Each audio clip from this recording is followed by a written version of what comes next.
Salut les marques, salut les smart et bienvenue dans Catch Up, le podcast qui transpire le catch chaque semaine. On analyse ensemble tous les shows de la WWE. Aujourd'hui, direction le Monday Nitro du 7 octobre 2024. Nous sommes juste après le week-end sanglant que nous avons connu avec Bad Blood. Je vous invite d'ores et déjà à écouter notre analyse avec Giscal plus les résultats des pronos. Il y a eu du grabuge et il y a eu tellement de grabuge que CM Punk nous rejoint. Nous sommes à Saint-Louis dans le Missouri. CM Punk mal en point, il a des bandages, il a des pansements, il a les stigmates de cette lutte à mort avec Drew McIntyre dans la cage de l'enfer. Il vient malgré tout avec le sourire, même si ça lui fait mal, voilà. Les muscles sont détruits, mais CM Punk, lui, est toujours là. Il est sorti de la cage et il est dans le doute. Voilà, le futur est incertain pour CM Punk. Il remercie les fans, il remercie les collègues en coulisses. Voilà, hein. Il remercie également ceux qui ne l'aiment pas. Voilà. Mais il a transformé voilà toute cette haine en argent. Voilà, from red to green, red equal green. Voilà, le sang amène l'argent. CM Punk retourne à la maison, retrouver sa femme qu'il n'a pas vue depuis 5 semaines et il repart. Voilà, petite promo de CM Punk. Voilà, tout en émotion, il est juste venu dire merci et voilà, il n'y a plus de programme. Il n'y a plus de programme pour CM Punk, sauf que quand CM Punk s'en va, il croise le chemin de Seth freaking Rollins avec sa musique et donc en fait le programme, il est déjà là, ça y est, on le connaît en vrai, le programme pour WrestleMania, soyons clairs, pour Seth Rollins et CM Punk se dessine d'ores et déjà. Il va y avoir beaucoup de croisés, beaucoup de croisements ce soir, en particulier dans cet opener qui voit donc Seth Rollins prendre le relais, qui bouscule même un petit coup d'épaule voilà, de fouine, de Seth Rollins. Il nous souhaite la bienvenue à Monday Night Rollins.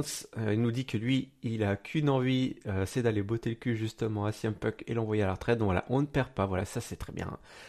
L'amnésie qui faisait tellement de ravages à la WWE ces 20 dernières années, a disparu. Tout le monde se souvient de tout le monde.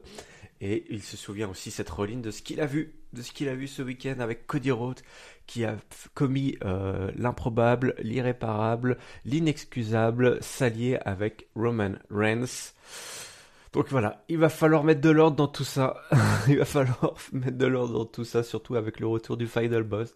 Et Seth Rollins se pose d'ores et déjà en justicier. Et ouais, mais les justiciers, on les connaît, parfois. Ils basculent, les justiciers.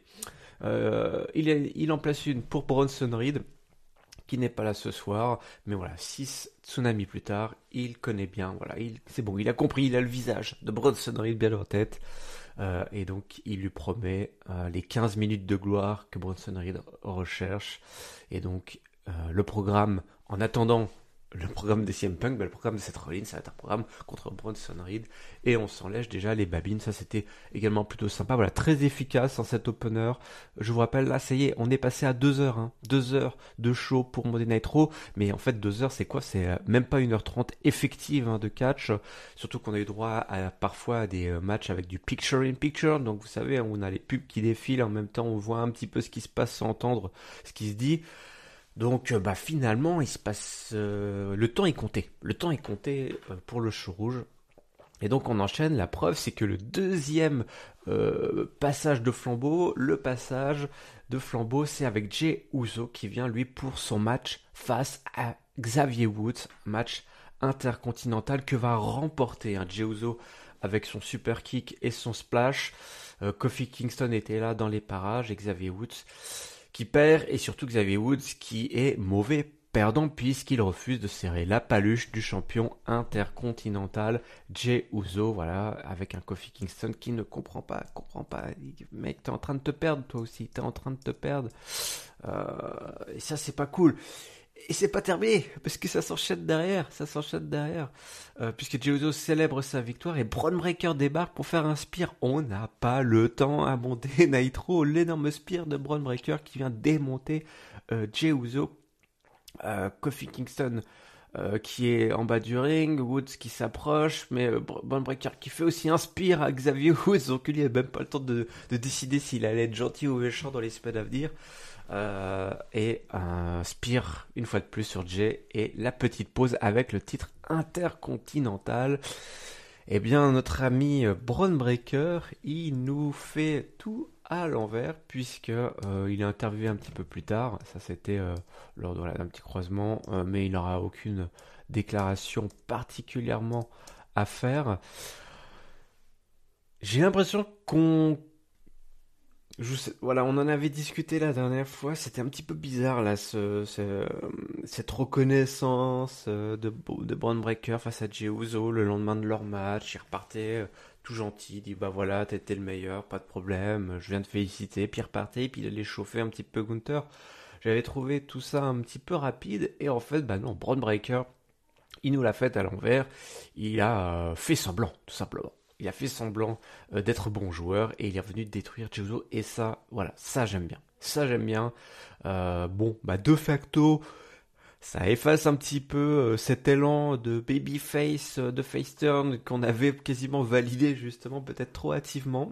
Je ne saurais pas vous dire si c'est du rétro-pédalage ou si tout ça était prévu depuis le début, mais en tout cas je trouve que ça s'écrit mieux du coup par rapport rétroactivement par rapport à cette passe d'armes au micro qu'il y a eu entre Breakker et Uso. Moi je préfère. Je préfère que Bron Breakker voilà, continue à courir après Jey Uso, et qu'après, voilà, après qu'ils aient vraiment fait le tour de leur petite rivalité, qu'on parte sur un Bron Breakker peut-être voilà, qui accepte son statut de babyface pour aller chatouiller, pourquoi pas, l'Autrichien qui d'ailleurs ce soir aura un match pour défendre son titre face à Sami Zayn. On a une petite vidéo de Rhea Ripley qui dit voilà, elle n'est pas très surprise de voir le retour de Raquel Rodriguez.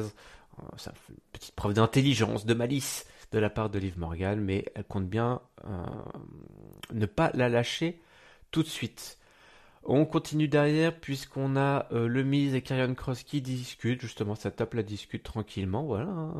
Le Miz qui s'est retourné face à R-Truth, mais R-Truth qui a toujours pas compris, il dit Miz, pourquoi tu t'es retourné face à moi, je fais partie du Judgment Day. Non, non, non, justement je fais plus partie du Judgment Day, je comprends pourquoi. T'as cru que voilà, j'allais te trahir ou que j'étais méchant, et le Miz l'envoie sur les ronces tout simplement. Et Truth et le Miz vont tout simplement s'affronter la semaine prochaine à Monday Night Raw. Et ouais, c'est fini le temps de la camaraderie. Donc ça, c'était plutôt sympa également, avec un Karrion Kross qui se lèche les babines. Sheamus versus Pete Dunne dans un good old fashioned Donnybrook match, une bagarre de comptoir à l'irlandaise, bien costaud, hein. Un gros match de bourrin à la britannique, on se fout bien sur la tronche, on se met des white noise à travers 2 tables à l'extérieur du ring sur une pile de barils. Ça, c'était un gros spot, bien vu. Sheamus qui est venu avec sa canne, Pete Dunne qui est venu avec sa batte de cricket, là. Voilà, la crosse celtique qui est passée, mais simplement 2. Derrière, les coups de batte de cricket, justement, qui sont envoyés. On se retrouve la tête dans le bar, au bistrot, la bagarre se retrouve, voilà, sur le comptoir, sur le zinc, debout sur le zinc. On se revoit des gros coups de pied, des gros coups de main, des gros coups de poing dans la tronche. Le running knee, mais Sheamus l'Irlandais résiste.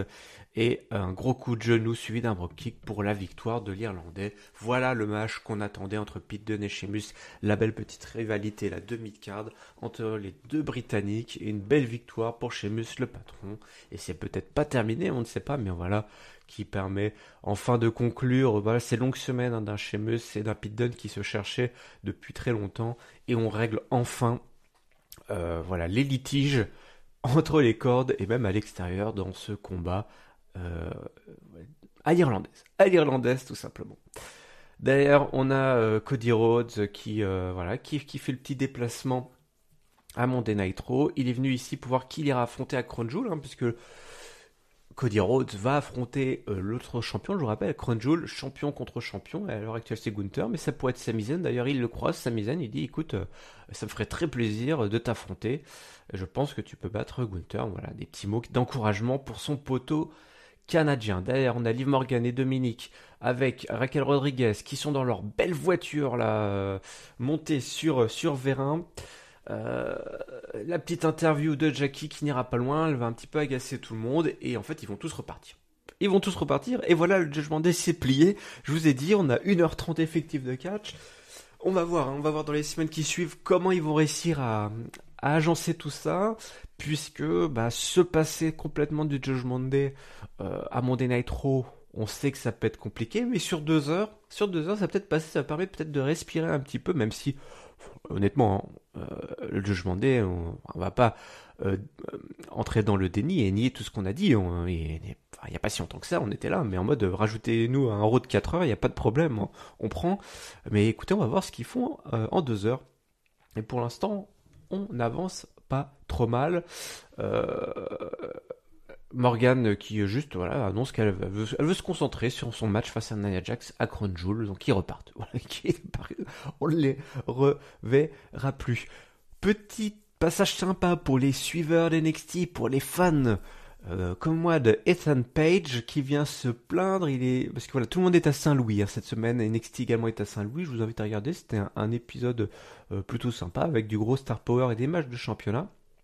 Il vient se plaindre à Ethan Page, pour ceux qui ne connaissent pas, c'était l'ancien champion NXT qui passe son temps à se plaindre. C'est un super heel, Ethan Page, une de mes petites découvertes là, d'NXT.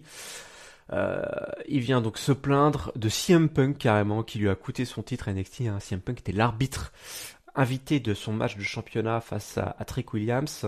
Voilà, tout le monde vient se plaindre. Ava, qui est donc la GM d'NXT également pour ce soir. Et derrière, on a Sexy Red, qui une star de hip-hop trash américain qui fait des petites piges à NXT. Et tout ce beau monde se chamaille comme ça, gentiment.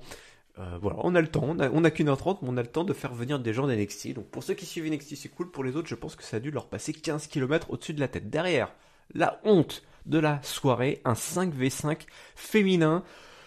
Alors là, la formule des 2 heures à Monday Night Raw est pas encore complètement bien ficelée, parce que se farcir un match ça a duré 10 minutes, de 5v5, de remplissage, parce que c'était vraiment du remplissage, où on te fait le défilé de toute la low card féminine, Alba Fire, Dawn, Devil, Stark et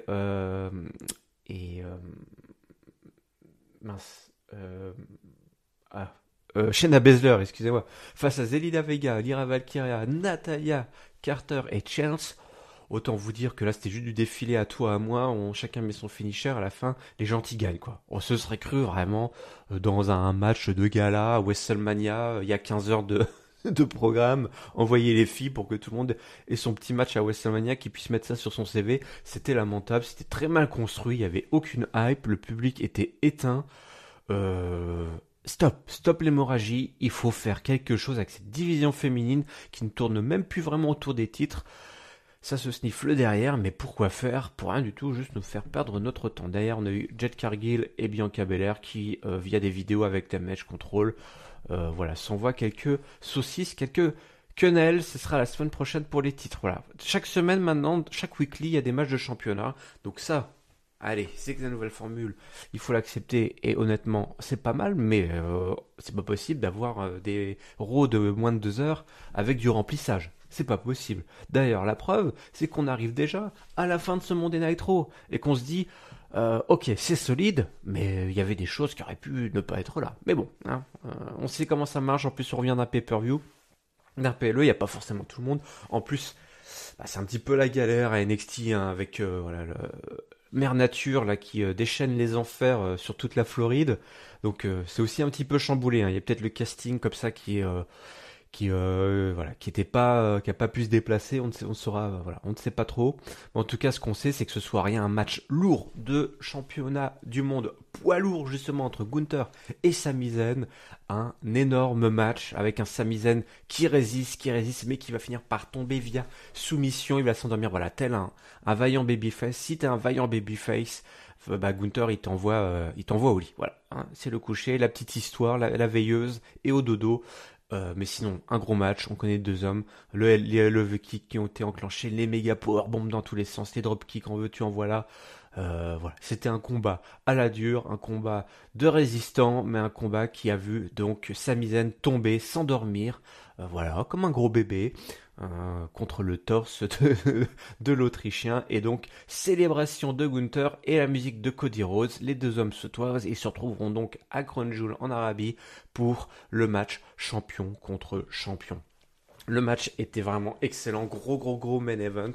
Et c'est l'heure déjà du mot de la fin. Vous allez me dire, mais qu'est-ce que c'est que ça? Bah, et ben ça, mesdames et messieurs, c'est le nouveau Monday Nitro, c'est le Monday Nitro Express, qui a vu donc pas mal de grosses stars s'enchaîner dans cet opener qui, j'ai trouvé, moi, bien ficelé. Voilà, ça c'est une bonne formule. Alors, peut-être qu'on a pu trouver un peu ça long, peut-être trouver ça pas, pourrait trouver ça un petit peu mécanique, mais pas vraiment. Je serais tenté de vous dire, je vais me faire l'avocat, puisqu'à chaque fois c'était très organique justement. Ceux qui se croisent, ce sont des hommes qui se connaissent bien, qui ont encore des comptes à régler. En plus, on a eu droit à une petite surprise, un petit twist avec le Spear de Braun Breaker qui revient autour du titre de Jey Uso. Un petit match à Crown Jewel entre les deux hommes.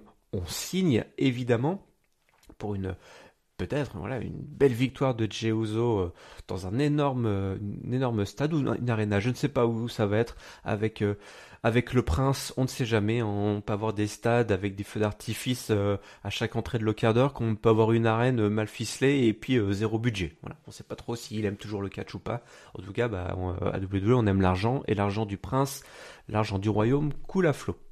On a eu pas mal de choses avec Kofi Kingston, Xavier Woods, ça c'était sympa aussi. On a eu 2 matchs de championnat, donc franchement, c'était du très costaud. Mais alors, par contre, mon flop, je vais le donner évidemment, et je suis pas le seul, hein, on l'a vu, même les filles se sont plaintes, hein, tout le monde se plaint en fait. On n'a pas très bien compris, hein, ce match féminin qui en fait fait plus de mal qu'il ne fait du bien.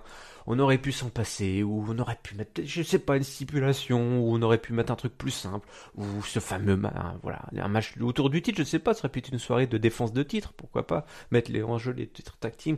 Mais là, non, là c'est éliminatoire cette séquence. Par contre, le reste, franchement, c'était de la gros castagne, hein. On a eu du gros catch, la grosse bagarre, donc ça c'était très costaud.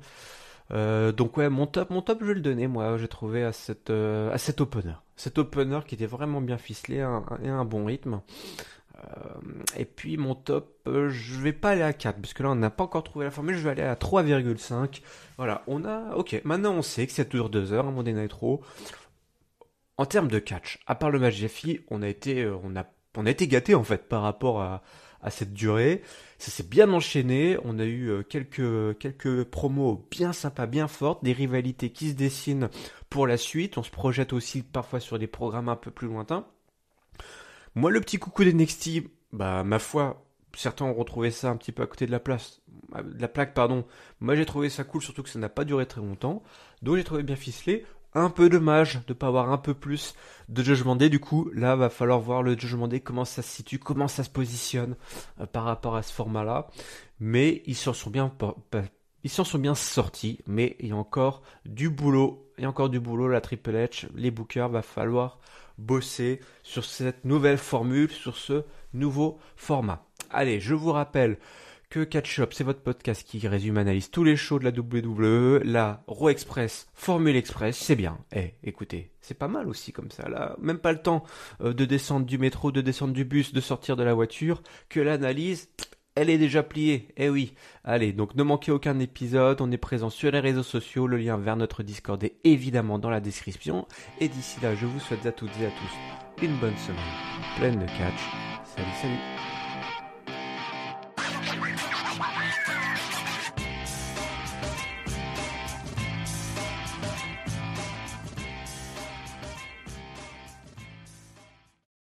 Alors, est-ce qu'on est bien? Ouais, on est pas mal. Le petit café, le petit pain au raisin.